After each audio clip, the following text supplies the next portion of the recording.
Greetings, ladies and gents. Coming to you with a message about connections.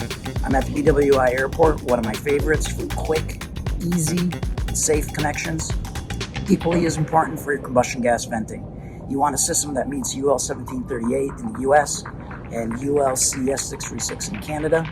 And then you want to consider your options for your connections. You don't want to choose glues and primers. That doesn't allow for expansion and contraction with temperature changes. And of course you have that in a venting system. So that leaves you with the option of either a silicone gasket connection or an EPDM gasket. EPDM gives you a much higher temperature rating and a much lower operating temperature as well.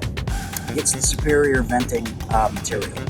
So when you're considering your options, consider expansion and contraction, consider the acidity that's in the system, and stay away from glues and primers, stay away from silicone gaskets, and go with an EPDM gasket.